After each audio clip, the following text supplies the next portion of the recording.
Hi, and welcome to another episode of Wine and Wisdom.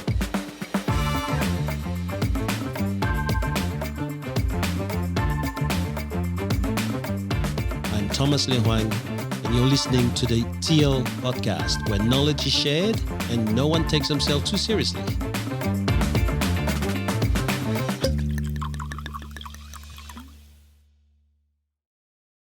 Hi boys, how you doing? Yeah, awesome. Wow, Chief. the first one of the year 2021. We're back. What's going on with this year? We're back. So what do we have? Do we have COVID 2020 or is it still 19 we're dealing with? Oh man, Because now we have mutant, we have change, we have everything. it has. It's grown. It's changed. It's got their own names. It's the British strain and the whatever South African else. There you go. South strain, African strain. everything, mate. Everything strain. The African strain's AIDS, isn't it? Well, We're off and running. Yeah, I was going to say. We're off and running. There we go. Political Welcome to correctness. 2021. All right. So let's have a look. So which one are we having? We'll just start with mine. Yeah, all right. Okay, let's go. Let's go. Right. Well, I went for the label and then I went for the year because the label's cool. I like the label there, mate. That is actually It's nice. got the dice. It's called The Luck of the Devil. It's from Margaret River. It's made by Devil's Lair. Devil's Lair was actually the first ever red I had. Their fifth leg ever in my life was a Devil's Lair. And then secondly, the year. So 2016, there were some dearer bottles around it, but they were all 2020s. That fifth leg, you're saying the fifth leg, that's the name of the red? Yeah, the Devil's Lair red. They've got a fifth leg white and a fifth leg red. And it's, Yeah, it's a okay. mix of, it's like a, it's got just about every red you could have, and it's a blend. Yep. It was the first red. I asked Yeah, a we've bloke had that a once. I couple said, of "I'm times, taking yeah. a chick for dinner. What red? What's a good red to buy?" And he put me onto that, and it was Okay. good value. So, not the wife I'm married to. So it didn't work Can't out have in been the too end. good. Didn't work out in the end. But this is a Chardonnay. I've got sick of drinking reds on here. We haven't had a white for a long time. So, 2016. The good thing about a new year is all our wine's got a bit older. Yeah, Now, yeah. now Yeah. 2016 is 5 years old. It should be just starting to Plus, we've come up with some new rules, right? So one of us each week is allowed to go up to whatever they want. whatever they want. Yeah. I was going to say, I hope Where- there's no limit. and the other two, we just had to spend less than 50. I guarantee you I've spent less than 50. Well, I can guarantee you mine's too. You'll see it. It's only, look, this will be interesting because Chris has bought quite a good, nice white by the looks of it. And Yeah. this cost $25, so we'll see. Yeah, the disparity difference. between the two of them. Yeah, So we'll see. But this is the key too. Is so this week, Chris was the one that went unlimited budget. Yeah. But if our wine beats his, Yeah. even though ours less than 50, which is unlikely. And it wasn't in the garage. Can I just fucking clarify that? It wasn't in the garage. That was last right? year's jokes, all right? So You seem to recycle them all year anyway, so I No, kind of mate. figured you'd take it onto this year This as well. year I'm so. going to pick on your haircut. Look at it. You didn't even have one. well, the garage has become part of the house now. So it's, It's good. All right, so let's- the garage, eh? so let's Open try the yours, bloody man. Let's wine, try bro. yours. Seriously, Mate, 2016 Chardonnay for $25. It's not a bad. pretty good. So we'll see. We will see. How is everyone? Happy New Year. Oh Yeah. man, I come in today. It's You were like, rubbing your big scone, mate. What's going it's on? running my work. There's so much to prepare, so much already happening. You know. Oh, awesome. I think last year, at this time of the year, everyone thought it was just normal year again. Things start to slow down right after that. You know, right after February, everything went into lockdown and Second shut week of down, March. and then I remember people having a heart attack and brain attack, anxiety attack, panic attack, everything attack. Right? I just opened Burara, man. And we locked everything down. Right? Can pick it, mate. We signed a lease on the first office and a hailstorm smashed it to pieces. And then the second office, we got virus. So anyway, this year, nothing can break us. We're good. That's it. You We're got good. Touch wood. Touch Cheers, wood. boys. Cheers, boys. Cheers. It's got a nice colour. It has. Yeah, it's nice. Buttery. Smooth. So anyway, also out of this year, we're doing things a bit differently. So you having to come up with that beautiful bottle, you have decided to pick Chris Gardner Right. for us to talk about for half an hour. Right. And so, what do we know about Chris Gardner? Well, Chris Gardner, for those who don't know, is the real life guy from the Pursuit of Happyness that was played by Will Smith. Yeah. And, looking into it, I picked him because he's on our walls and the life qualities we have. We I've got the teams to pick people that they thought Right. showed attributes of certain qualities that we have in the 15 life qualities. Right.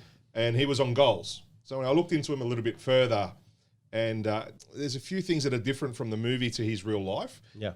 But, mate, what a guy. When you hear him speak, and he's just an ordinary guy. And there's one thing that always resonates with me that he always said: he's going to be world-class at something. Something in his life, he was going to be absolutely world-class. He was going to do that to the best of his ability. And he forced himself into stockbroking after a chance meeting with a bloke driving a Ferrari, and just said, and that's part of the movie, and that was a real-life question he put to the guy. Yeah. Because what do you do for work? He goes, I'm a stockbroker. And that guy actually helped him and put him in touch with a lot of other people where he started going for interviews and so forth. Yeah. So Did you know that he got himself a Ferrari after that? he actually bought Michael Jordan's one. Yeah, yeah. And his number plate was not MJ. I'll just cross that off my list of things to talk. No, so why the pursuit of happiness? I haven't seen the movie, but based on Yeah. the research I did, it'd have to be to do with his life. He had abusive childhood. He had split parents. He had So, didn't know his dad. His stepdad was abusive to him and his mum. His mum got put in prison by his stepdad, complained to the cops that she was doing welfare fraud, which she wasn't. Then she went to prison for burning down the house that he was in, trying to kill him. So, and the kids didn't know that she had gone to prison. They got put in foster care. They only found out she had gone to prison when she showed up for her brother's death. And the brother that come out, she had 3 brothers, and one of those brothers showed a little bit of nurturing to Chris Gardner, and that was only for a year because he then drowned in the Mississippi River. So as a 5 or 6 year old, Chris Gardner tells a story that he goes, I won't be an absent parent. I will not. I can't believe a 5-year-old would have the mentality to do this. But he sat there and goes, I will not be an absent parent. My mission in life is to be there absolutely for my children. And as you look through the movie and read about his life, and that's what he's did. And people asked him when he was, for a short period of about 12 months, homeless, why didn't you just give the child to your mum to look after? It's because that's my child. That's my responsibility. And he goes, I wanted to be there. I wanted to be that person for my child. So he didn't have a great upbringing. He worked hard. He was smart at what he did. He was an assistant to a surgeon for a while, and he wrote some medical papers. I know, as an assistant, absolutely. Yeah, and so he was quite a smart guy. But that income that he had couldn't sustain himself and his wife and the new baby on the way. So that's when he decided to get into... No. He left before he had the baby. So this is the question. He talks so much about sticking to a goal, and you can hear him talk so much about why is Oprah Winfrey with what she is, because she's got no plan B. All she has is plan A. And yet he's a guy who has gone to a level where he's been embraced into university. He's now running a lab. He's now having a future into medicine. And when he heard about the fact that it's going to take him 10 years, and with the change in regulation that he was not going to amount to anything, he now goes sideways. So he goes for a different plan, right? And that's when he quit that position. And when he quit that position, his first wife wasn't very happy with him, because she had actually a plan of him being a doctor. Yeah. And I think that the child was not even with her. It was the next one. He actually had an affair and left his wife and had the child with Jackie. somebody he met afterwards. Didn't divorce his wife until 1986, his first wife. Yeah. 9 years after they already had separated or He something. already had the kid with the other one. Yeah. And then because of what he was pursuing, they didn't have any money, like you said. So then the second wife took off with the kid and left him posted. And one of the things that struck me, because I had no idea. I had no idea who he was. I had no idea about the Pursuit of Happyness or anything. So, and you've already mentioned with his upbringing, it would have been very easy, like a lot of people, to fall into the same trap, who use that as an excuse. I was abused, so I'm going to abuse. My dad was a drunk, so I'm going to be a drunk, etc. He's done the opposite. And after 4 months, his second wife comes back with the kid and dumps it on him, and rather than do what, to the best of my knowledge, Black America has a huge problem with absentee fathers. From everything I know, he's done the opposite. He took full custody of the kid, even though he was homeless or was going to be. And then later on, she came back to him. They had another kid and took off again. Not only was he the full-time parent to one, but now 2 children while he was chasing what he was doing. But So he was already a stockbroker when he met, and he'd already been established for about a couple of years when they hooked back up. And the difference a lot of people don't realise, I think, is when the child was given back to him. So what had happened was he was going for this job to be a stockbroker, and he had one lined up. So he left his medical equipment sales job. Yeah, that's right. And he just walked in and quit the job. And the next day he showed up for his new stockbroking job, and he got there, and unbeknownst to him, the guy that gave him the job had been fired the week before. So he shows up. The company knew, he didn't even know who he was, had no preparation for him, didn't have a position now for him. So he's now unemployed. So at that time, he did everything he could to get another job. And at that time, he's still with his wife. He finally got the job. But on that interview is when he got arrested for parking tickets. For not paying the parking ticket. For not paying the parking tickets. So it he was went when she took off with the kid, and there was a wrestle. That's right. The cops got called because of the wrestle they had, then checked his car. and then checked his car, and it was $1,200 worth of parking fines unpaid. So he's come back. He finally got out of prison. There's a scene in the movie where Will Smith shows up with paint and just pants on. He goes, that really did happen. He goes, the difference was I just come straight from prison. He goes, and I had no clothes because I show up to my apartment and the apartment's empty. So just funnily enough, he stood there. He goes, well, what story can I tell? I couldn't think of anything to tell him. So I told him the truth. And it happened that the stockbroker he was speaking to was on his fourth wife. So he's totally understood this guy's predicament. So he goes, look, that's fine. And the line he said, what would you say to someone who come for an interview dressed like you with, a T-shirt and some pants on? So, well, they must be some bloody good pants, right? So he then had to go and get a share home. Mm-hmm. And that 4-month period, like you just said, is when the ex-wife kept his son and wouldn't give him his son. But his son at that time was only a toddler. Mm-hmm. Was like 16, 17 months old. As you said, the wife finally come back 4 months later, gave him the son back, and where he was staying wouldn't let him stay there because you're not allowed to stay with a baby. So then he was homeless. And that time, he had a 2-year-old living in all different parts, in stations, in shelters, park benches when it allowed them, the weather allowed them, and so forth. And he would not be an absent father. And one of the great things I learnt through a bit more study with him, when they interviewed the son actually said, he goes, somebody asked him, he goes, do you remember that? Do you remember, not being there? He goes, no. He goes, I remember 2 things. I remember my father always being there, every time I needed him, number 1. And number 2, we always had to be somewhere. We were always moving. We were always on the go.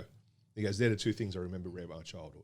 So he worked for free. He got into stockbroking. He got a traineeship and worked for free until he had to pass his exam. So 6 months. 6 months. 6 months for free. I mean, you tell me who today would do that. 200 calls a day. There was a few things that rang true to what we try and achieve. Coming in early to work, doing 200 calls a day. But this bloke's doing it for free just because he had that goal, yeah?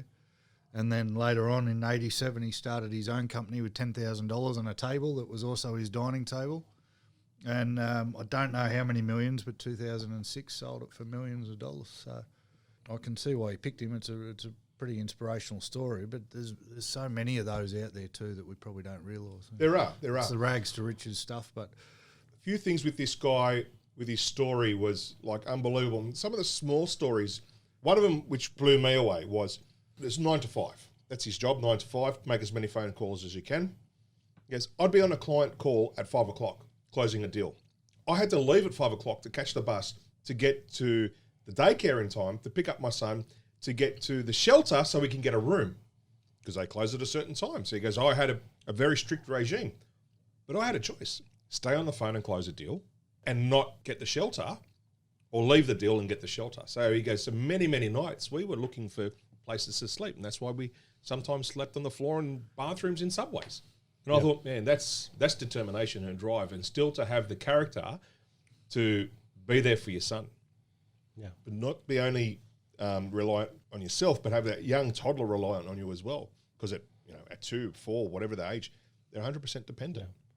Yeah. From what I know, the title, The Pursuit of Happyness, is that he believes that, first of all, it was misspelled with Y because there was the name that he saw on the sign one day as he walked his child to the childcare. And the reason it was Pursuit of Happyness is that he was thinking around those times about Thomas Jefferson when he wrote the Declaration of Independence. And he said that every human being's got the right to three things. One is life, the other one is liberty, and the third one was the pursuit of happiness. There you go. And so he was really thinking that it's, for him, something that you pursue could be something you may never attain, but that you have to dedicate your life to getting something like this.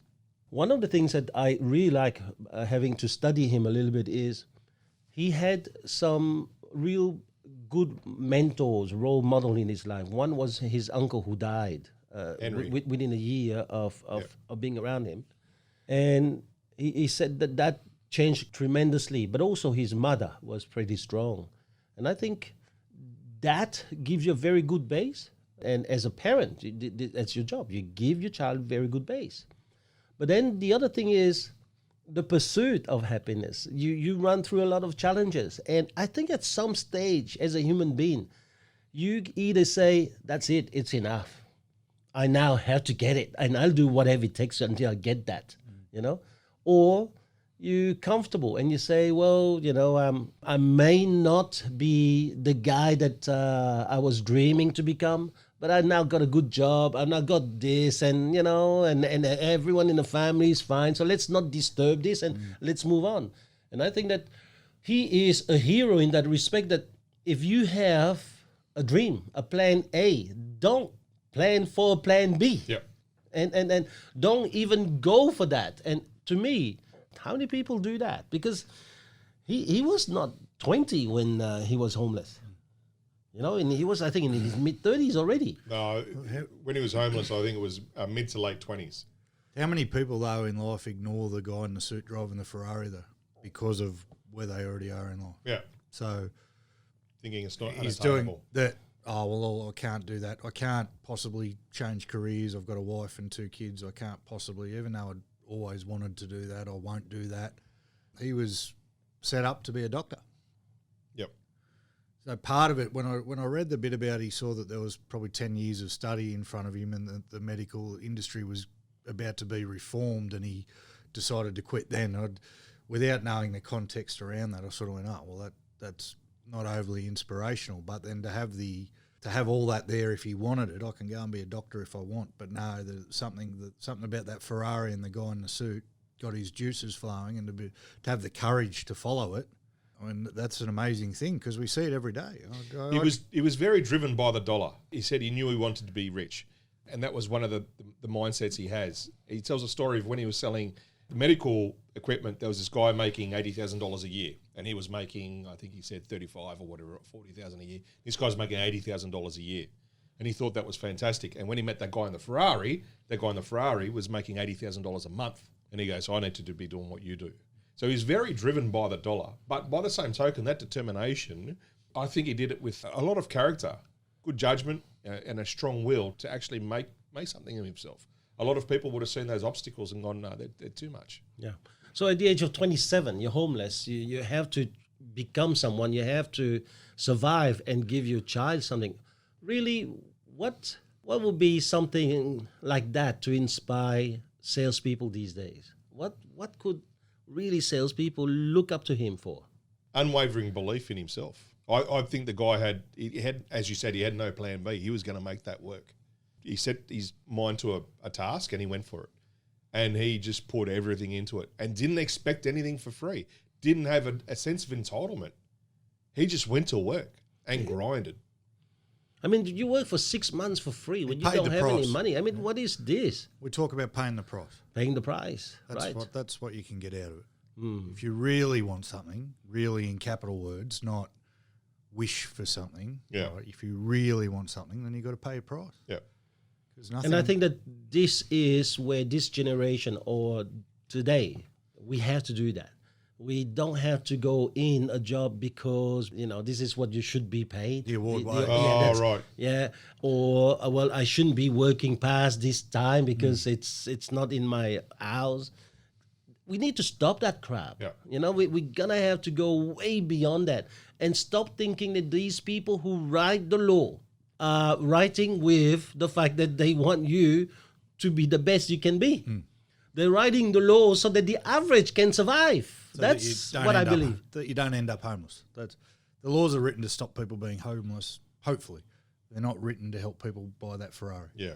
You know, when I was studying him, I come across a thing with his 10 principles, his 10 success principles. Yeah. I saw that. One of them, everyone has a dream or a goal. You need to have a plan. He calls it the 5C. It needs to be clear, concise, compelling, consistent, and you need to be committed. And then he comes back to say, don't have a plan B. Plan B sucks, right? A family always comes first is number 2. Number 3, decide to be world-class. So if you're going to do something, be the best you can be. This one, I thought, I never heard this before. He goes, focus on your self-worth. Don't focus on your net worth. And I thought, that's very deep. 5 was... What do you see in that, though? Because a lot of people judge themselves about, what the holidays I've got, the car I've got, and so forth, and what people see, the glitz and the glamour and so forth. Instead of spending money on themselves to improve themselves, whether it be physically or mentally or whatever it may be, they're looking at the superficial, shallow items in life, which unfortunately society has led us to do. And we're judging ourselves off other people's lives. I mean, we're looking at people's highlight reels on social media and we're ignoring what's on the cutting room floor. So he's saying, forget everyone else. Focus on yourself. Focus on your self-worth and not your net worth. I think it was fantastic. You guys keep your team motivated, trust them, let them grow, respect them, and show them opportunities. I thought that was fantastic. Change is necessary. And this one was good. Change is scary, however, change is necessary for growth. Either you pick the time or the time will pick you.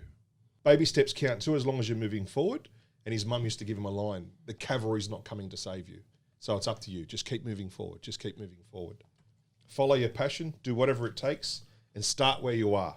And that last one, start where you are, he tells a story that he was coming home one day on the train. And the train is unusually full. He left work a little bit early and it's 2:00 in the afternoon. And it happened to be full of people who had just been let go from Citibank. Citibank had closed down, like 20,000 people had been fired. And one guy comes up to him, recognises and says, "You're Chris Gardner." He goes in and he goes, "I just lost my job," and so forth. And he says to him, he goes, "Skills, talent and expertise are transferable. Creating an opportunity and looking for a job are two different things." And I thought, a lot of people in this time, coming through what we've gone through last year, and we all heard stories of pilots out there on call centres and driving buses, travel agents, looking for jobs in real estate, and so forth. Now it's a good time for them to, potentially look at that opportunity and rather just fill a job to go and look for that opportunity. I think there's a lot of good stuff out of that, the study we've done on this guy. I probably don't know whether my philosophy is looking for opportunities. I think my philosophy is more be ready, get ready. If you imagine your life to be a plan A, get ready for plan A. It will come. You just have to trust it'll come. Not everyone is destined to be successful at 20 or at 10 or play tennis like a champion at the age of 18. I look at the Jim Rohn of the world, the people like the Socrates of the world who actually only became famous after their death, even though they had a few students. We all have a song. We have to be preparing ourselves forever for that song, because we're not here to live the same life as everybody else. My father was writing an email to me just yesterday, and he wrote in the email, "Learn to enjoy life." And he says, try to be happy with your family, your children. And what he was trying to say is don't let work consume you and be too serious in life, because that has always inspired me about the fact that he's never really taken life that seriously. He's enjoyed fully, and I can't. So I wrote back to him and I said, that really inspired me, your life and the way you live it. But I also have to say that in my own ways, I actually am enjoying the freedom. The little things that I do to savor a little bit of the day, even though I've got duties to chase first. But that gives me fulfillment. And so in the end, we pursue the same kind of liberty, the same kind of happiness. But the way we're pursuing it, it may be totally different. That was about a man who gave himself to almost every impulse. If he had an impulse to do some things, that's what he wants. And where I had to learn to fight a lot of those impulses. There's many things I'd love to do, but many things I also know that is not in my growth. Yeah. And so you have to work on those impulse. And I think that is one of the things I like about Chris Gardner, is that he has gone through all of this crap. He could have gone and have a great income there. He left that company after 5 years, wasn't it? And then founded his own. He could have stayed there and probably achieved a lot of other things. I mean, people wouldn't even know that after he sold his company, he went to South Africa, met with Mandela, trying to start something for South Africa. Yep. And so he's a guy that the moment he was ready, there was no more breaks. He was to live his entire song. And I'm so inspired by the fact that all of us have got a song, but very few of us are willing to work until we find that song and then have the courage to sing the song. Yeah. Because what we want is, we want to live by society standards. If you're in your mid-20s, you should have a good start to life. When you're in your 30s, you should have a good wife and good children. When you're in your 40s, you should live in a nice home. And it keeps on going like this, but these are the trap of society. Rules written by somebody else who didn't know what You know, who's to say that you're not blossoming at 55? Point. You still got time, mate. When are you 55? Right, big Yesterday. 5-0 this year, so that's coming up this year, big 5-0. So, yeah. You don't Who plenty knows? of blossoming, mate. Oh, so yeah, it's all good. it's You're yeah. blossoming. You know what I discovered? There's a side effect of COVID, makes your wardrobe shrink. That's what I've discovered. Fucking clothes, I don't know what it is. They'll name a dryer after it. I They've used to changed- blame the dryer. But The COVID dryer. I go to my wife and go, you put this shirt in the dryer? She just shakes her head gently. She doesn't want to crush me too much. But she's like, No, you just drove through McDonald's. The too water many is hotter times. than usual. Why can't I tie my shoes up? So good choice of Chris. Now, so you have explained why you picked Chris. Yeah. And now may I ask you, what is it that you saw in Chris about you? Yeah, good question. I think family. One of his things, family first. Which he won the award. Yeah. But family first. And for me, it's important that, we put time aside for our kids. And it's no secret, my highest value is family. Yeah. That's some what people it- use that, though, as an excuse not to chase Yes. plan they A, do. right? It's true.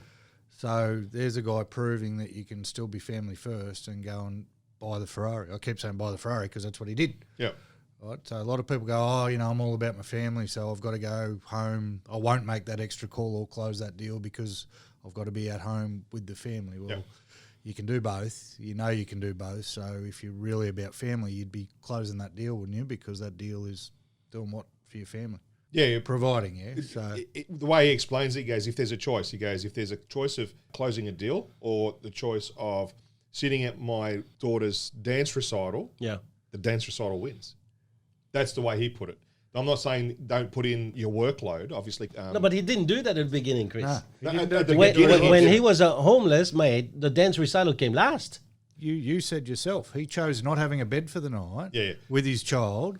But that was and out of getting a deal done. necessity because it's either do that or starve. So that was So- out of Yeah, but necessity. that's- So is it okay then to say out of necessity I killed someone?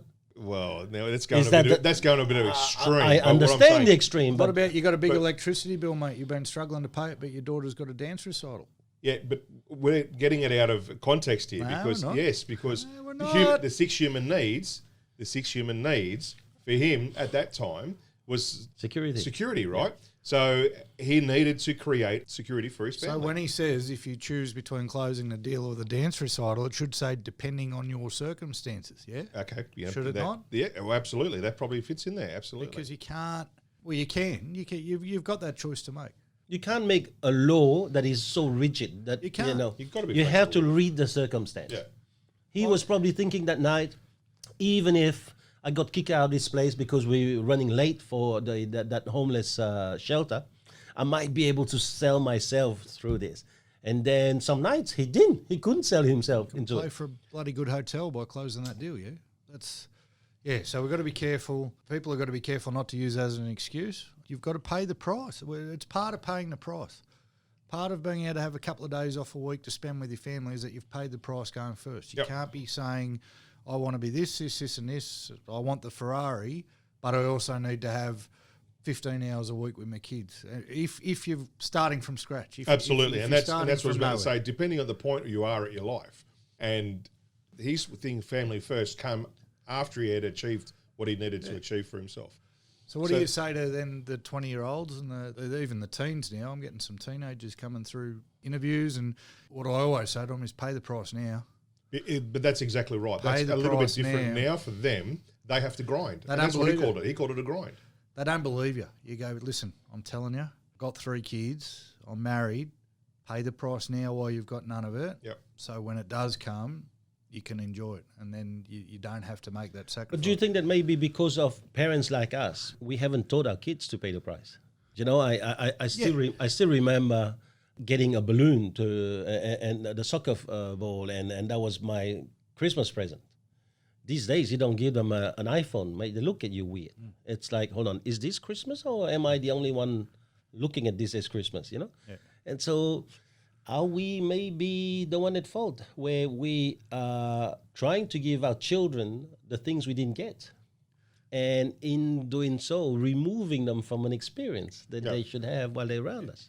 And that's one thing, again, going back to Chris Gardner, that I did pick up on. He had all the excuses in the world to be a rat bag, and he didn't. Yep. So, yes, as parents, we should do a better job of not breeding a generation of entitled kids. But at the same time, if you're one of those entitled kids sitting there saying, oh, it's my parents' fault, well, no, it's not, because you've got to do it despite them, not because of them. Yeah? I mean, during the vacations, Christmas here, I spoke to a young boy, 8 or 9 or 7? 9. And it was very early in the morning, and he had been saving for an iPad. And he was missing $138. And I knew some of the angers or issues that he had, or some of the devils that he really had to fight in him. So what was I going to do? And he said, $138, I mean, really, who cares? Or using it as an opportunity for him to have a lesson. And so people could sit down and say, Thomas, you know, why is it that you're looking at it as a transaction? Why couldn't it be a gift? Why is it that you made a business deal with him for him to have $138 versus 138 days where he was not allowed to answer back to his mom or his dad?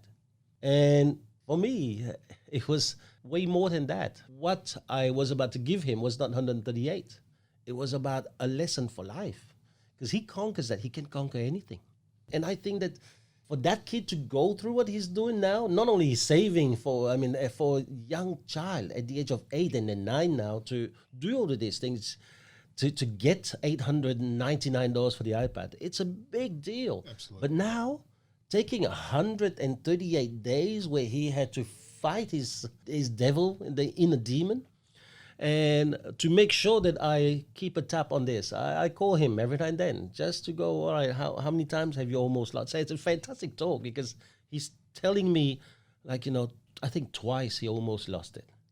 And he had to control himself. But now he's thinking, Thomas is really serious about this stuff.